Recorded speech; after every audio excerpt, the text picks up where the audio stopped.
Hola a todos, hoy voy a hablar del niobio, un metal con grandes perspectivas de sustituir al oro. En la tabla periódica, el niobio se encuentra en el grupo 5, entre el vanadio y el tántalo. El niobio debe su nombre a Níobe, la hija del antiguo dios griego Tántalo. Y hay una razón para eso: el niobio y el tántalo poseen muchas propiedades similares y es difícil distinguirlos a primera vista. El niobio se extrae del mineral columbita, que también contiene tántalo. Por eso, hasta 1949, en Estados Unidos, este elemento se llamó originalmente columbio. Anteriormente, en el siglo XIX, se creía que el niobio y el tántalo eran el mismo elemento, por lo que no tuvieron prisa en darle un nuevo nombre. Hoy en día, para extraer el niobio del mineral, se purifica a partir del tántalo y otros metales y se obtiene pentaóxido de niobio puro. A continuación, se disuelve con ácido fluorhídrico para producir compuestos complejos de niobio.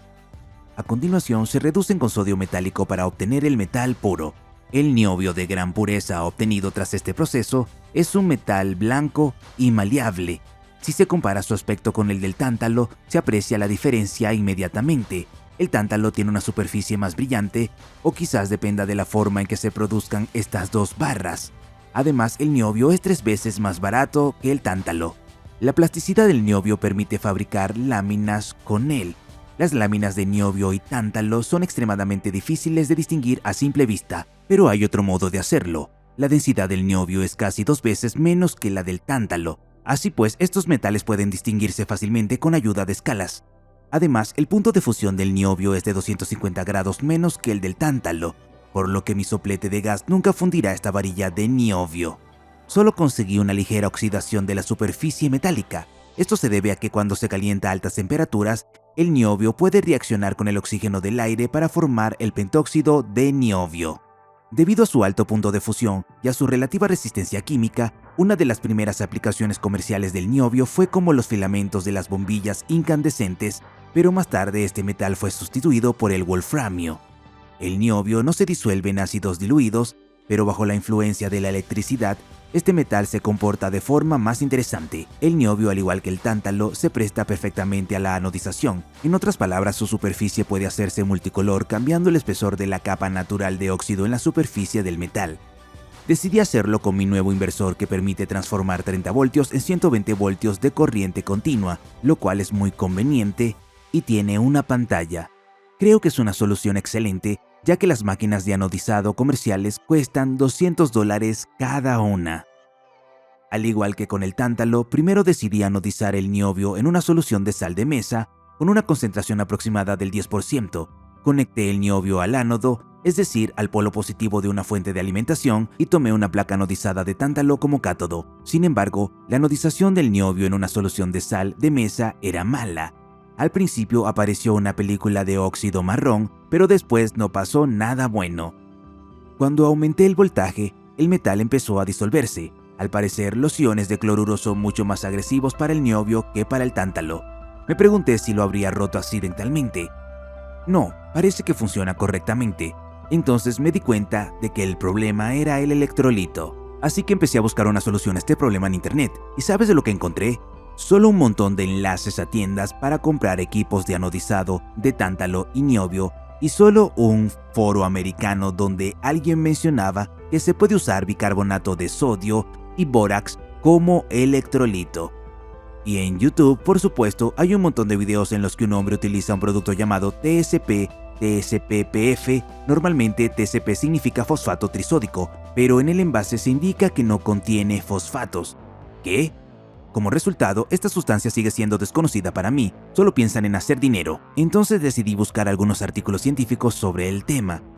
Y encontré un artículo así, solo que estaba escrito en japonés. Y por supuesto, siempre hay que pagar para poder leer este artículo. Después de varios intentos fallidos, todavía encontré un electrolito más o menos bueno. Resultó ser una solución de tetraborato sódico, también conocido como bórax. La concentración aquí es de unos 2 gramos por 100 mililitros. Además de bórax, también puedes utilizar una solución de bicarbonato de sodio, pero en esta solución los colores son más apagados. Por cierto, mientras experimentaba con diferentes electrolitos, descubrí un efecto interesante. En una solución de fosfato trisódico a un voltaje de 100 voltios, una placa de niobio empezó a anodizarse salvajemente con la descarga de chispas. Las chispas recorrían la superficie del metal, dejando tras de sí un rastro de metal oxidado. Parecía muy fascinante. Finalmente, tras una serie de fracasos, lo hice. Hice que el niobio cambiara de color según el voltaje aplicado. Los colores se volvían más interesantes a medida que aumentaba el voltaje. Esta foto muestra cómo cambia el color del niobio anodizado en dependencia del voltaje. Cuando el voltaje alcanzó los 120 voltios, el niobio adquirió un hermoso color verde claro. También es interesante que el color del niobio anodizado dependa de la iluminación porque la película que recubre el metal es muy fina. El color cambia debido al diferente espesor de la capa de óxido de niobio en la superficie del metal, y los colores se obtienen de la superposición de la luz reflejada por el metal y la luz que ha atravesado la capa de óxido. Como resultado, hice varias piezas de niobio coloreado, pero yo quería algo más, así que decidí hacer algo más bonito e interesante. Actualmente, el niobio se utiliza a menudo en joyería. Imprimí un vector de estructura de ADN en una impresora y lo pegué en una placa de niobio. Martillé el dibujo de la placa con un martillo y recorté los cantos. Como resultado, obtuve una placa de niobio que puedo colorear de casi cualquier color. Decidí hacerlo azul, por lo que el voltaje fue de unos 35 voltios. Después he sacado la placa de la solución, la he conectado al ánodo, conecté el pincel al cátodo y lo impregné con una solución de bórax, lo cual fue muy fascinante.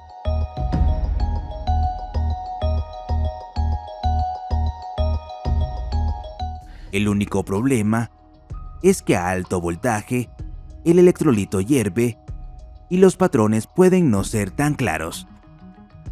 Así que hice una hermosa baratija de niobio. Creo que el resultado es bastante bueno para ser la primera vez. Sin embargo, no parece de oro. Así que hice uno más y lo anodicé en color dorado a un voltaje de 60 voltios. Después aumenté el voltaje a 95 voltios e hice unos bonitos puntos azules.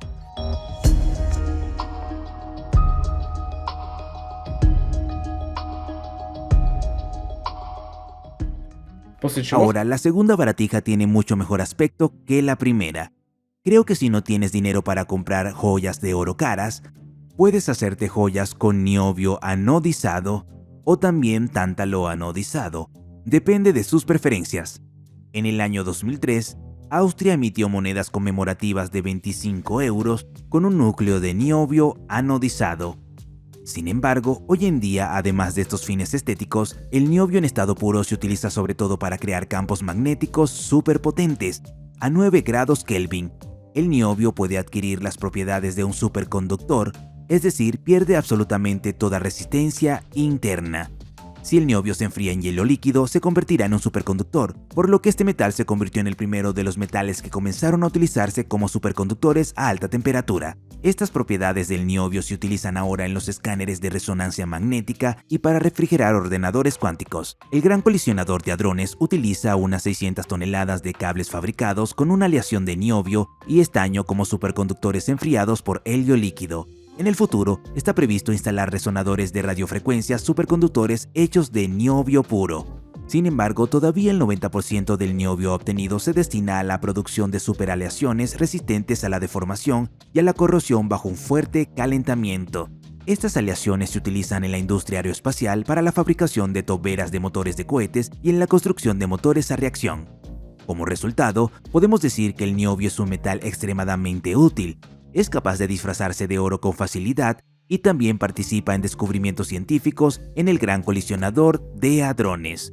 Si quieres continuar este viaje de los elementos, dale like al video y suscríbete a mi canal para ver muchas más cosas nuevas e interesantes.